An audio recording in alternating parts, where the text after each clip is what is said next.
बुधगाव तालुका मिरज येथे बनशंकरी देवीच्या उत्सवात गर्दीत धक्का लागल्याच्या कारणावरून महाविद्यालयीन तरुणावर कोयत्याने वार करत मारहाण करण्यात आली। ही घटना बुधवार 25 जून रोजी रात्री 12:30 वाजता बुधगाव कन्या महाविद्यालय परिसरात घडली।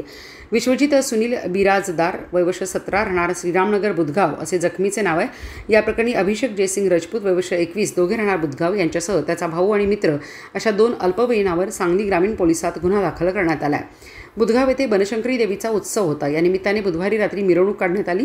यावेळी भाविकांची मोठी गर्दी होती। त्यात संशयित अभिषेक याच्या भावाला विश्वजित याचा धक्का लागला। या कारणातून दोघांचा वाद सुरू झाला। या वादावर त्या ठिकाणी पडदा पडला। त्यानंतर वाद मिटवण्यासाठी विश्वजित याला कन्या महाविद्यालयाजवळ बोलावून घेण्यात आले। त्यावेळी अभिषेक याच्या मित्राने शिवीगाळ करत कोयत्याने विश्वजित याच्या हातावर आणि डोक्यावर वार केला। पुन्हा वाद करायचा नाही, नाहीतर सोडणार नाही अशी दमदाटी केली। त्यानंतर विश्वजित याने रुग्णालयात उपचार घेतले आणि सांगली ग्रामीण पोलीस ठाण्यात तक्रार दिली। त्यानुसार तिघावर सकाळी 7:15 वाजता गुन्हा दाखल केला आणि तिघांना ताब्यात घेऊन पोलीस कारवाई करत आहेत।